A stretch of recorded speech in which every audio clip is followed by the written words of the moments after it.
రేపు రాత్రి శుభకార్యానికి ఓ మంచి ముహూర్తం చూడాలి. ఏ శుభకార్యమయ్యా? అదేనండి, వివాహం తర్వాత మిగిలిన కార్యం మా సీతారఘురాములకి.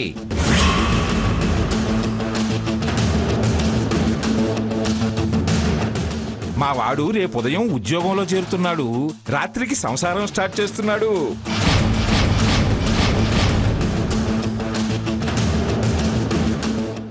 ఈ డీటెయిల్స్ అన్ని ఫోన్లో ఎందుకయ్యా? ఒకసారి ఇంటికి రా. తప్పకుండా వస్తాను.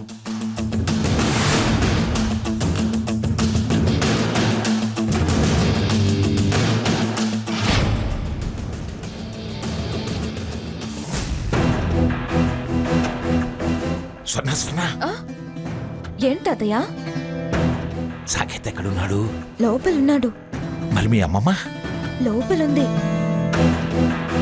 సరేరా, రా, రా, రా.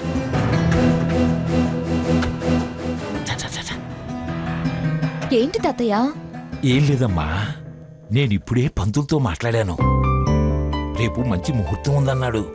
ఆ ముహూర్తం వివరాలన్నీ నేను తెలుసుకుంటాలే గాని రేపు సీతారఘురాముల శుభకార్యం అని మీ అమ్మకు ఫోన్ చేసి చెప్పు, సంతోషిస్తుంది. పాపం మొన్న నాతో ఈ విషయం చెప్పి చాలా బాధపడింది. ఈ వార్త తెలిస్తే మనసు కుదుటపడుతుంది. తాతయ్య, అమ్మమ్మకి తెలియకుండా ఎలా ఏర్పాటు చేస్తారు? ఏర్పాట్లన్నీ చేసేదాకా దానికి తెలియకూడదు. తెలిస్తే ఏదో ఒక ఎత్తేస్తుంది, మళ్ళీ ఆపటానికి ప్రయత్నిస్తుంది. తెలియకుండా చేస్తే గొడవ చేస్తుంది కదా. అంటే చేయాల్సినవన్నీ మనం రెడీ చేశాక తెలిసినా ఆ క్షణంలో అప్పటికప్పుడు అది ఏం చేయగలుగుతుంది? ఏమో, నాకు భయంగా ఉంది. ఏంటి, నీకు భయంగా ఉందా? చూడు, ఈ కబుర్లు నాకు కాదు, ఎవరో నీ గురించి తెలియని వాళ్ళకి చెప్పు. నీ తెలివితేటలు నాకు తెలుసులే గాని వెళ్ళు. టైం చూసి మీ అమ్మకు ఫోన్ చేసి చెప్పు. అలాగే. స్వర్ణ స్వర్ణ, అసలు విషయం మర్చిపోయాను. కార్యానికి కన్నతల్లి దీవెన చాలా ముఖ్యం. పుట్టింటి కట్నాలు అవి ఉంటాయి, అవే ముఖ్యం. ఆ విషయం మీ అమ్మకి చెప్పు. కట్నాలా? ఏం తేవాలంటారు? కూతురికి చీర, అల్లుడికి పంచ, ఏవే ఉంటాయిలే. నువ్వు చెప్పు, మీ అమ్మ అర్థం చేసుకుంటుంది కదా. సరే తాతయ్య. అమ్మయ్యా, ఓ పని అయిపోయింది. రేపు గది అలంకారానికి గదిలో కావలసినవి ఆనంద్తో చెప్పి రాత్రికో రేపు మధ్యాహ్నానికో అది చూడకుండా చేరేయాలి.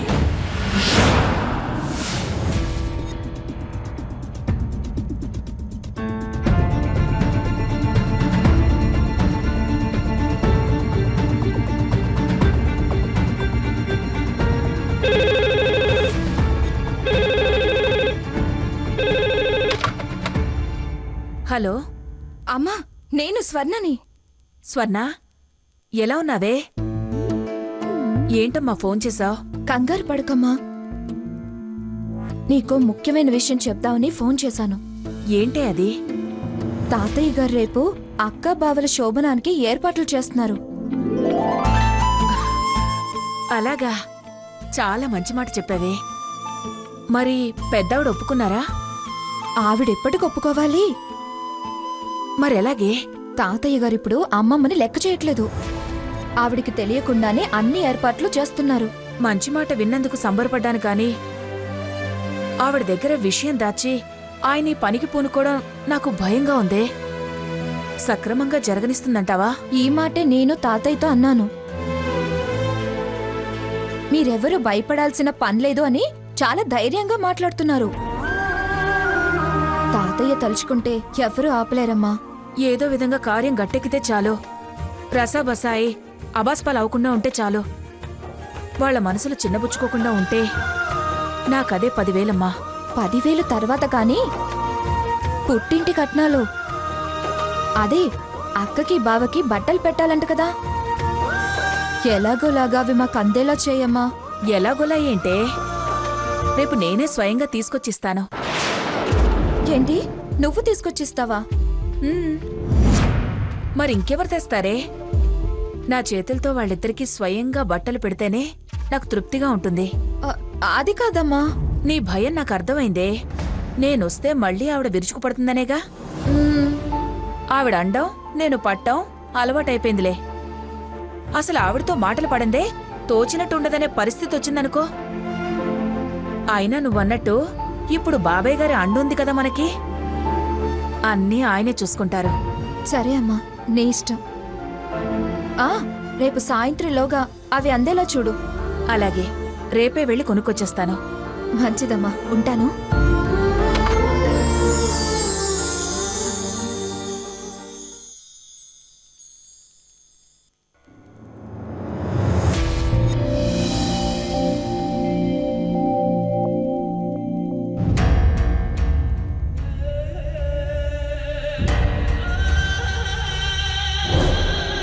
రాణి, నేను ఆఫీస్కి వెళ్ళొస్తాను. అలాగే నాన్న.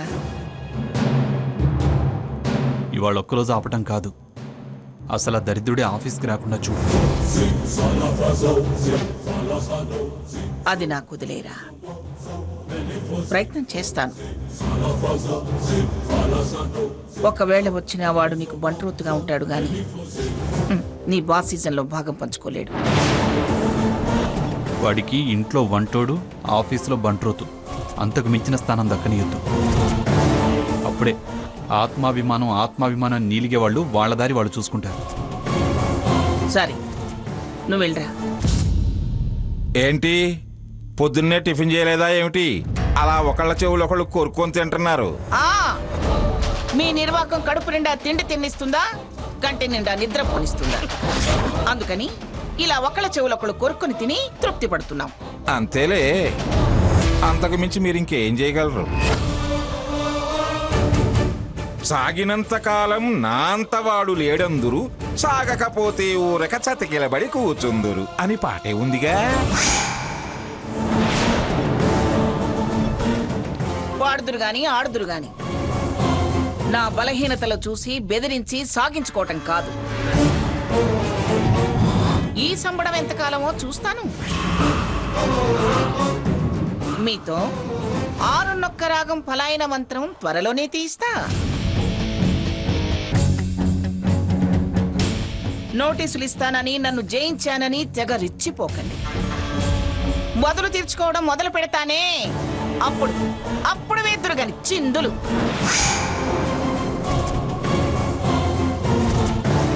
ఈ పిట్టల ద్వారా వేషాలు, బలాదూరు మాటలు మనకేం కొత్త కాదు గాని.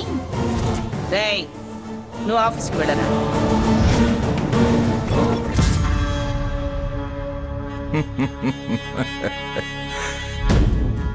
గెలవలేక నా మించి బాలాదూరు అన్నాడంట వెనకటికెవడు.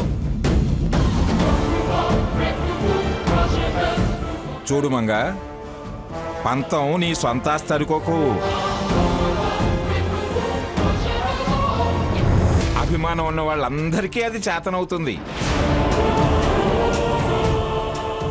నువ్వు ఏది కాదు అనుకుంటావో దాన్నే అవును అనిపిస్తా.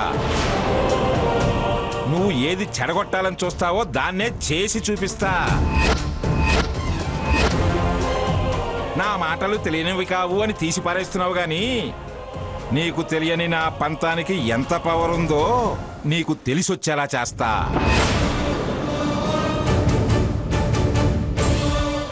చూస్తా మీ విరగబాటు ఎంతకాలమో నేను చూస్తా. మంగా, దయచేసి ఆగు అని మీ నోటితోనే చెప్పిస్తా. ఓకే, పంతం నీదో నాదో తేల్చుకుందాం.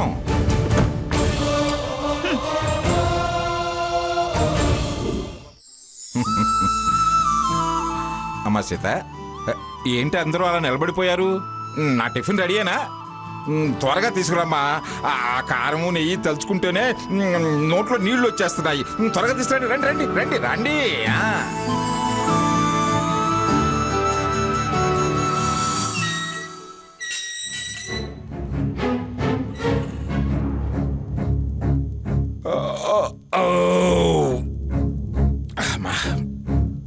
కారపొడి నెయ్యి అదిరింది. అబ్బాబాబాబాబా, అమ్మా మంగమ్మ గారు, పంతుల్లాగా ఉన్నాడేమిటి? మంగమ్మ గారండి.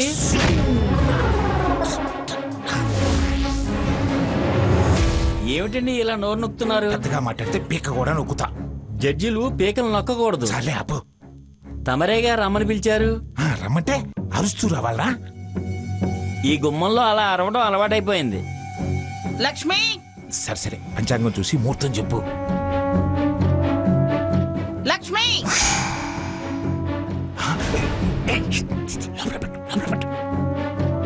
ఏంటత్తయ్య? ఎవరే వచ్చింది? ఎవరు రాలేదే? బయట చూడు, ఎవరన్నా ఉన్నారేమో. అలాగే.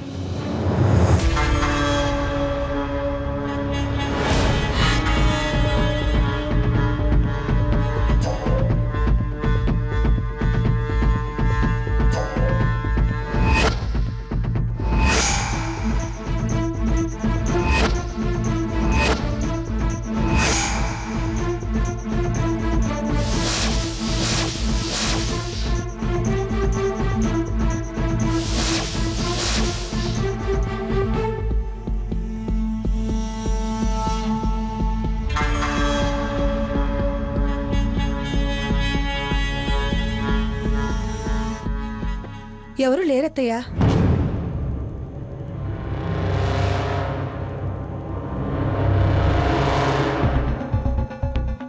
ఏమిటే, నీకింకా తలనొప్పి తగ్గలేదా? ఎన్నాళ్ళిలా బాధపడతావు?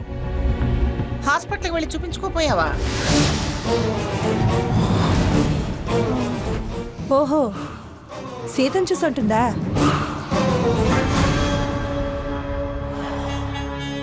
తగ్గుతుందేమో అనుకున్నాను అత్తయ్య. ఇవాళ వెళ్ళి చూపించుకుంటాను. అసలు ఈ 2 రోజులు ఆలస్యం చేయడమే తప్పు. వెళ్ళు వెళ్ళు, వెళ్ళి చూపించుకోపో. నువ్వు పడకేస్తే మేమంతా పస్తులుండాలే తల్లి. వంట నేను చేస్తున్నాను కదా అమ్మమ్మ గారు. ఆ చేస్తూనే ఉన్నావు. రుచి పచ్చి లేని చప్పిడి వంటలు. నాలుగు చవి చచ్చిపోతుంది. మన వంటలు మన రుచులు అక్కకి తెలియవు కదా. పైగా ఉప్పు కారాలు ఎక్కువవుతాయేమోనని తగ్గించి వేస్తున్నట్టుంది. ఆహా, అలాగా? మీ ఇంట్లో ఇలాగే చప్పిడి కూడా తింటారా?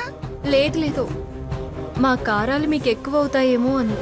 అంటే మీ పౌరుషాల కంటే మేము తక్కువ అవ్వాలనా? ఇవాళ నేను అక్కకు తోడుగా ఉండి జాగ్రత్తగా చేస్తానులే అమ్మమ్మ. నువ్వు అమ్మవి కాబోతున్నావే బొమ్మ.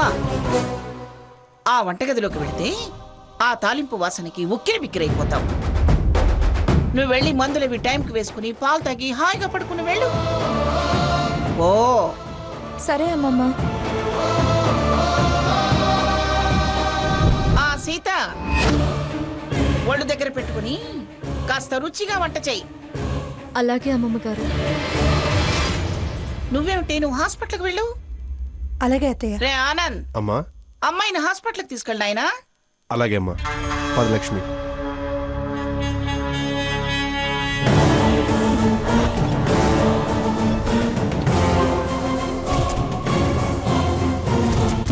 జడ్జి గారు, ఉభయుల జన్మనామ నక్షత్రాలను అనుసరించి రేపు రాత్రి 9:18 కుంభలగ్నం విశేషంగా ఉంది. ఈ లగ్నం అన్యోన్య దాంపత్యానికి వంశాభివృద్ధికి అనుకూలంగా ఉంది. సరే మంచిది పంతులు గారు. ఈ లగ్నం కనుక తప్పితే తర్వాత నెల 15 రోజుల దాకా లగ్నం గోచరించట్లేదు. గోచరించింది చాలేవయ్యా, ఆ తర్వాత సంగతి అనవసరం. పోతే పుట్టింటి కట్నంగా. ఆ విషయాలన్నీ మాకు తెలుసులేవయ్యా.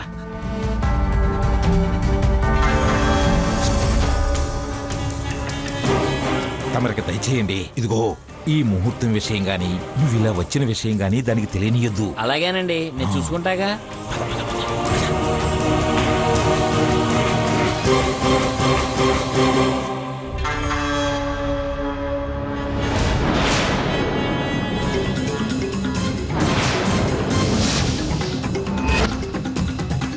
ఈ ముహూర్తం విషయం గాని నువ్వు ఇలా వచ్చిన విషయం గాని దానికి తెలియనియొద్దు. అలాగేనండి, నేను చూసుకుంటాగా.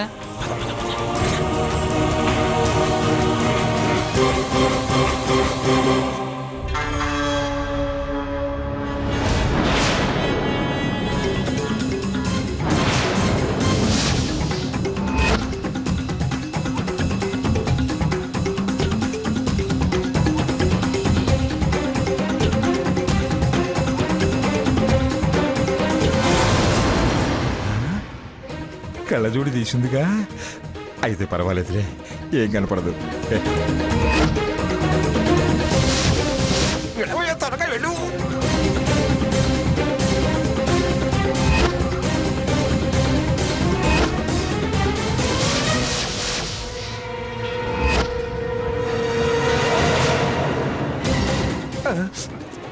విడవయ్యా విడవయ్యా త్వరగా వెళ్ళు. అమ్మో కళ్ళజోడు పెట్టుకుందనుకో కనపడుతుంది. మేనేజ్ చేయాలి ఎట్లా కొట్ట.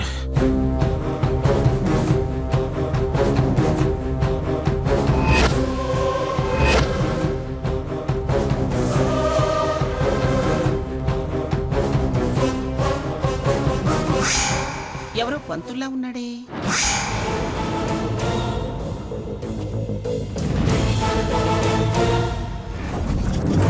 పంతుల్ని కాదు పతిదేవుణ్ణి కాస్త కళ్ళజోడు పెట్టుకొని చూడు. నేను అడుగుతున్నది మీ గురించి కాదు. బయట గేటు దగ్గర ఎవరు ఉన్నారు కదా? గేటు దగ్గర ఎవరూ లేరే. మనిషే లేకుండా ఆకారం మసగ్గా ఎందుకు కదులుతుంది? అయినా పంతులతో ఏం అవసరం? ప్రొద్దుట మీ ప్రయత్నాల గురించి చెప్పారు కదా, పిలిచారేమో వచ్చారేమో అనుకుంటున్నాను. అంటే నా మాట మీద నమ్మకం పెరిగిందన్నమాట. అందుక అంత నిఘా పెట్టావు. నమ్మకం లేదు, నిఘాలు లేవు. ఎక్కువ మాట్లాడకండి. మీ చొప్పనాతి చేష్టలు నాకు తెలియవనుకున్నారేమిటి? మంచిది. ఎవరేమిటో ఆ శివుడికి తెలుసులే.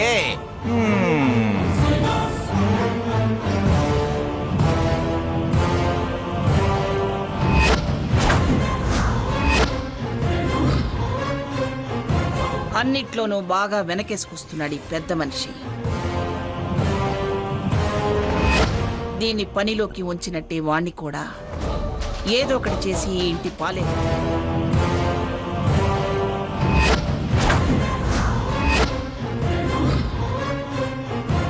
అన్నిట్లోనూ బాగా వెనకేసుకొస్తున్నాడు ఈ పెద్ద మనిషి. దీన్ని పనిలోకి ఉంచినట్టే వాణ్ణి కూడా ఏదో ఒకటి చేసి ఈ ఇంటి పాలేవి చెయ్యాలి. నాకు తెలియకుండా ఏదో చెయ్యాలని ముసలైన తెగ ఆరాటపడుతున్నాడు.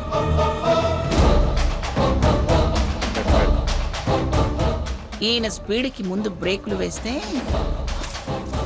అన్ని బండ్లు వాటంతట అవి వెనక్కి తగ్గుతాయి.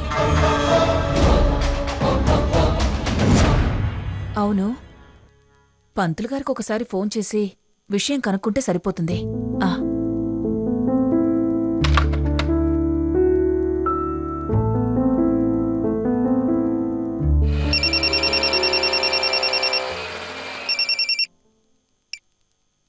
హలో, నమస్కారం పంతులు గారు. నేను సావిత్రిని, రామచంద్రయ్య గారి భార్యని. గుర్తుపట్టానమ్మా, చెప్పండి. మరేం లేదు పంతులు గారు, రేపు రాత్రికి. అర్థమైందమ్మా. జగన్నాథం గారికి ఆ ముహూర్తం గురించి చెప్పింది నేనే. బేషైన ముహూర్తం. నేను ముహూర్తం మంచి చెడ్డల గురించి తెలుసుకోవడానికి ఫోన్ చేయలేదండి. నా మనసులో చిన్న భయం ఉంది, అది నివృత్తి చేసుకుందామని ఫోన్ చేశాను. చెప్పండమ్మా, తమరు దేని గురించి భయపడుతున్నారు? ఏం లేదండి, ఈ కార్యం ఇలా అనుకోవడం, అలా ఏదో అవాంతరాలొచ్చి ఆగిపోవడం జరుగుతూ ఉంది. అందుకే మళ్ళీ ఏ ఆటంకం లేకుండా జరగాలంటే ఏదన్నా పూజా పునస్కారమో పారాయణమో పరిహారమో లాంటివి ఏమన్నా చెప్తారేమోనని ఫోన్ చేశాను. అమ్మా, జాతకాలలో ఏ దోషం లేదు. ఏ పరిహారాలు చేయవలసి వచ్చినా ఇప్పుడు వాళ్ళు ఉన్న దశలో అవసరం లేదు. మీరు పని చేయండి, ఏ ఆటంకం లేకుండా అన్నీ నిర్విఘ్నంగా సాగిపోతాయి. ఏం చేయమంటారండి? ఏమీ లేదమ్మా, ముందు ఈ ఏడు ఇద్దరిని ముగ్గురిని చేయమని, ఆ పై ఏడు నలుగురిని చేయమని దేవుణ్ణి వేడుకో. మీరు ఎంతమంది మనవళ్ళు మనవరాళ్ళు కావాలనుకుంటున్నారో అన్ని రూపాయి కాసులు ముడుపు కట్టి పిడికిడి గరిక ఆ వినాయకుని ముందు పెట్టి భక్తి శ్రద్ధలతో ఏకాగ్రతతో ఆ గణపతిని వేడుకోండి. అంతా శుభం జరుగుతుంది. ఆ ముడుపు నెలలోపు పుట్టింటి కట్నాలతో పాటు పట్టుకెళ్ళి అమ్మాయి ఒళ్ళో పెట్టండి. గరికి పూజ వినాయకునికి చాలా ప్రీతికరమైనది. క్షణాల్లో స్వామి కరిగిపోయి మీకు జయం కలిగేలా అభయం ఇస్తాడమ్మా. సరేనా అమ్మా? సరేనండి, మీరు చెప్పినట్టే చేస్తాను. ఉంటానండి. మంచిదమ్మా. స్వామి విఘ్నేశ్వర, నా కూతుర్ని అల్లుణ్ణి ఒకటయ్యేలా చూడు తండ్రి. నా కోరిక నెరవేరిస్తే రేపొచ్చే వినాయక చవితికి ఉండ్రాళ్ల నివేదన కాణిపాకం వచ్చి నీ దర్శనం చేసుకుంటాను.